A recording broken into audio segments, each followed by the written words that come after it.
မင်္ဂလာပါဒီနေ့ကျွန်တော်ပြောမယ့်အကြောင်းအရာကဦးလန်းချောင်းမှန်မြောင်းကြည့်တဲ့အကြောင်းနဲ့ပတ်သက်လို့ပါ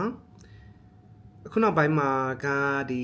မှန်မြောင်းကြည့်ရပေါ့နော်ထက်အောက်ဦးလန်းချောင်းမှန်မြောင်းကြည့်တဲ့ကိစ္စကတော်တော်လေးအလုပ်များလာကြတယ်အနီးနားမှာလည်းကြားမိပါလိမ့်မယ်ဦးလန်းချောင်းတစ်ခုခုဖြစ်ပြီးဆိုရင်မှန်မြောင်းကြည့်ရပေါ့ဆိုတော့မှန်မြောင်းကြည့်တယ်ဆိုတာဘာလဲဘာလို့ကြည့်တာလဲနောက်တစ်ခုကကျတော့ဘလို့အကျိုးသက်ရောက်မှုတွေရှိလဲပေါ့ဘလို့ကောင်းကျိုးတွေရှိလဲဆိုတဲ့အကြောင်းကျွန်တော်ဒီနေ့ပြပြမယ်ဆိုတော့မှန်မြောင်းကြည့်တာပါလဲပေါ့နော်မှန်မြောင်းကြည့်တယ်ဆိုတာကတော့ကျွန်တော်တို့ကနှစ်မျိုးရှိတယ်ပေါ့နော်အဆိုင်မှန်ဦးလန်းချောင်းမှန်မြောင်းကြည့်တယ်ဆိုတာမှာနှစ်မျိုးရှိတယ်အပေါ်ပိုင်းမှန်မြောင်းကြည့်တဲ့ကိစ္စပေါ့နော်အဲ့ဒါကတော့အပေါ်ကနေစတယ်အပေါ်ကနေစတယ်ဆိုတာဒီပါးစပ်ကနေစပြီးတော့စာရေးမျိုးပြုံရှိမယ်စာရေးမျိုးပြုံရှိပြီးတော့ဒီခါမှာ stomach ပေါ့ဒီအဆိုင်ရှိမယ်အဆိုင်ပြီးရင်တော့ဦးသိန်းနေပေါ့နော်ဦးသိန်းနေရှိမယ်ပေါ့ဒီလမ်းကြောင်းတောက်လျှောက်ကိုကြည့်တဲ့ဟာကိုကျွန်တော်တို့က gastroscope လို့ခေါ်တယ်ပေါ့နော် gastroscope လို့ခေါ်တယ်နောက်တစ်ခုကကျတော့အောက်ကနေကြည့်တာပေါ့နော်အောက်ကနေကြည့်တာကတော့ကျွန်တော်တို့ဒီအောက်ဒီစအိုကနေစမယ်ပေါ့နော်အဲ့ကနေစပြီးတော့ဒီဦးသိန်းဥမာကြီးပေါ့ဥမာကြီးတွေနောက်တစ်ခါစာအိမ်ဟောင်းတွေဒီဘိုင်းတွေကိုအောက်ကနေကြည့်တဲ့ကိစ္စကိုတော့ကျွန်တော်တို့အောက်ပိုင်း scope ပေါ့နော်ဟို colonoscope လို့ခေါ်တယ်အဲ့တော့ဒီ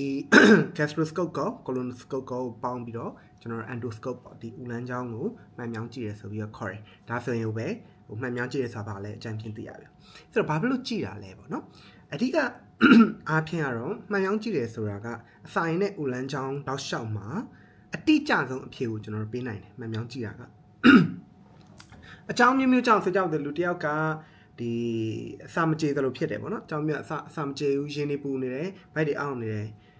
တခြားနီလန်းနေနဲ့လည်းကျွန်တော်တို့သိနိုင်ပေမဲ့အကောင်းဆုံးနီလန်းကတော့မှန်မြောင်းထည့်ကြည့်ပြီးတော့အစာရင်နဲ့ဦးလန်းချောင်းမှာဘာဖြစ်နေလဲဆိုတာကြည့်လိုက်တာပဲအဲ့ခါကျမျက်မြင်ကိုယ်တွေ့ပေါ့မှန်မြောင်းလေးနဲ့သူကတခါတည်းမျက်မြင်ကိုယ်တွေ့ကြည့်ရတယ်လို့မျိုးဖြစ်နေတာပေါ့နော်အဲ့ခါကျတော့ဒီမျက်စိနဲ့မြင်ရတာတက်ပို့ပြီးတော့ကောင်းတာတော့မရှိဘူးပေါ့အဲ့တော့တခုခုအကျိတ်တွေအလုံးတွေဖြစ်နေလဲမြင်ရတယ်ကျွန်တော်အနာတွေပဲဖြစ်နေလဲမြင်ရတယ်အဲ့ထက်ပိုဆိုးပြီးတော့အဲ့ထက်ပိုပြီးတော့ဟိုအနုဆုပ်ဖြစ်အနုစိတ်ပြီးတော့ဟိုရောင်ရမ်းနေတာတို့သွေးလေးနည်းနည်းလေးပဲထွက်နေတာဒါတွေကိုတော့မှကျွန်တော်တို့မြင်ရနိုင်တယ်ပေါ့နော်အဲ့တော့အရင်တစ်ခေါက်ကကျွန်တော်ရဲ့လူနာတယောက်ကဒီမှာအဲ့အပေါ်ပိုင်းပေါ့နော်မှန်မြောင်းကြည့်လိုက်တာဆိုင်မှာရောင်ပြီးတော့သွေးနည်းနည်းထွက်နေတာလေးတွေ့တယ်ပုံမှန်အားဖြင့်ဆိုရင်ဒါကသိနိုင်မှာမဟုတ်ဘူးလေဆိုင်သူကနည်းနည်းဟိုအစာမကြေဖြစ်နေပေါ့နော်အဲ့ဒါလေးတွေ့တယ်နောက်တော့သူ1ကိုစစ်ကြည့်လိုက်တဲ့အခါကျတော့လေ1မှာလည်းသွေးနည်းနည်းလေးပါတယ်ပုံမှန်အားဖြင့်1မှာသွေးနည်းနည်းပါတယ်ဆိုရင်ကျွန်တော်တို့စိုးရင်ရတယ်ဒါပေမဲ့အခုကျတော့ဆိုင်ရောင်နာကနေဆင်းလာတာပဲဆိုပြီးတော့ကျွန်တော်တခါတည်းသိသွားတယ်ပေါ့နော်အဲ့တော့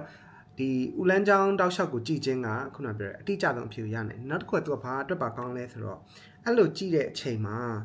မသိငါတရားတစ်ခုခုတွေ့ရပေါ့ဥပမာဖြင့်အကျိတ်တွေတွေ့မယ်အလုံးတွေတွေ့မယ်အနာဆိုလဲအသဘိုလေးတွေတွေ့မယ်ပေါ့နော်ဒီလိုမျိုးအခြေအနေမျိုးရှိတယ်ဆိုရင်သူကချက်ချင်းမှန်မြောင်းနေမကောက်ဘူးသူကအဲ့မှန်မြောင်းမှာသူကဆက်ရုပ်လက်တံလိုမျိုးလေးပဲပါပြီးသားဖြစ်တဲ့အတွက်ကြောင့်မလို့အဲ့လိုမျိုးမှန်မြောင်းထည့်ပြီးတော့ကိုကဟိုအစင်မပြေတာတစ်ခုခုကြည့်မယ်ပေါ့နော်မတင်ငါတာတစ်ခုခုကြည့်မယ်ဆိုတခါလေးယူခဲ့လို့ရတယ်အသားသားတစ်ခါလေးယူခဲ့လို့ရတယ်ဒါကသူ့ရဲ့အကောင်းတဲ့အချက်ပေါ့အဲ့တော့ကင်ဆာလို့ထင်တယ်အမအလုံးချိတ်ပေါ့ဒါကဒီအလုံးချိတ်ကဘာလဲကင်ဆာလားကင်ဆာမဟုတ်ဘူးလားစိုးရင်တင်လားစိုးရင်တင်လားဒါကိုသိဖို့အတွက်ဆိုရင်ချက်ချင်းကျွန်တော်လုပ်လို့ရတာကအဲ့ဒါပဲဒီတခါလေးဟိုမှန်မြောင်းကြည့်ပြီးတော့တခါလေးအဲ့ရနေအသားသားအဖြေကိုယူပြီးတော့အသားသားတက်ခွဲလိုက်တာနဲ့ဟိုပဲကျွန်တော်တို့ကသိရဒီဟာဆိုရင်တော့သူကဟိုလုံးဝဒီဆိုင်မှန်မြောင်းကြည့်လို့ဘာမှမတွေ့ဘူးအားလုံးအဆင်ပြေနေတယ်ဆိုရင်ဒါစိတ်အေးရပြီပေါ့နော်စိတ်ဒီအဆိုင်နဲ့ဦးလန်းချောင်းအတွက်စိတ်အေးရပေါ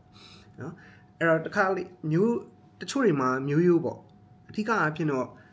ဒီအောက်ပိုင်းကိုကြည့်တဲ့အချိန်မှာကျွန်တော်မျိုးရိုးရှိတဲ့သူတွေဆိုရင်ပို့ပြီးတော့တင့်တော်တယ်ကြည့်တဲ့အခါကျရင်ဘာဖြစ်လို့လဲဆိုတော့ကျွန်တော်တို့အဲ့ polyps ပေါ့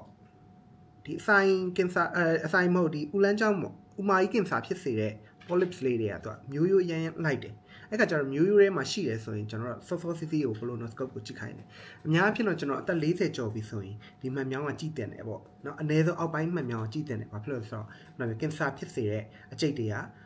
ကစပြီးတော့ဖြစ်တတ်တယ်ပေါ့ဒီအရွယ်မှာပေါ့နော်အဲ့တော့ခုနပြောသလိုပဲဒီမှန်မြောင်းကိုဘာလို့ကြည့်တာလဲဆိုတော့အဲ့ဒါပဲအဓိကဒီယောဂဘာကြောင့်ဖြစ်နေတာလဲဆိုတော့အဖြေထုတ်ဖို့အတွက်အတိအကျဆုံးအဖြေကိုမှန်မြောင်းကနေကြည့်နိုင်တယ်မှန်မြောင်းစစ်ခြင်းအဖြစ်ဘာတွေကောင်းနိုင်လဲကောင်းလဲပေါ့မှန်မြောင်းကြည့်ခြင်းအပြင်ကျွန်တော်အပေါ်မှာပဲဖြစ်ဖြစ်အောက်မှာပဲဖြစ်ဖြစ်ဘာဖြစ်နေလဲဆိုတော့အတိအကျသိရတယ်အဲ့တော့တခုခုကြောင့်ကိုကအစာမကြေဖြစ်တယ်ဘာညာဆိုရင်လည်းဒါမှမဟုတ်လဲ one short တယ်ဘာညာဟို one ချုပ်တယ်ပေါ့ဒီလိုမျိုးခြေနေမျိုးတွေရှိတဲ့အခါကျရင်စိတ်အေးရတာပေါ့နော်ဘာမှမဖြစ်မနေဘူးဆိုတာဟိုသိရတယ်ပေါ့နော်နောက်တစ်ခုကကျတော့ကင်ဆာဖြစ်စေနိုင်တဲ့အခြေအနေတွေကိုလည်းအစောဆုံးသိနိုင်တယ် နော်အပေါ်ပဲဖြစ်အောက်ပါပဲဖြစ်အချက်လုံးချိတ်ရှိပြီဆိုရင်အဲ့လုံးချိတ်ကိုချက်ချင်းတားဆယူပြီးတော့တခါလေးစစ်ဆေးဓာတ်ခွဲစစ်ဆေးလိုက်တာနဲ့ဒါကင်ဆာချိတ်ဟုတ်မဟုတ်လားဆိုတော့ကျွန်တော်အတိအကျဆုံးသိရပြီအဲ့အတိအကျဆုံးသိရပြီဆိုရင်ကျွန်တော်ကစောနေသေးရဲ့ပေါ့နော်ကင်ဆာမပြန့်သေးဘူးဆိုရင်နောက်ဆက်တွဲလုပ်လို့ရတယ်အများကြီးသိတယ်စောစောစစ်စစ်သိရရင်ကင်ဆာတွေအကုန်လုံးကပျောက်ကင်းကုသနိုင်တယ်အဲ့တော့ဒီဟာကိုအပေါ်အောက် scope ကြည့်ခြင်းမှန်မြောင်းကြည့်ခြင်းကင်ဆာယောဂါကိုကာကွယ်ဖို့အတွက်အဓိက strategy ပေါ့နော်မဟာဗျူဟာအဖြစ်နဲ့တော့အသုံးပြုကြတယ်တခြားနိုင်ငံတွေမှာဆိုရင်ဒီ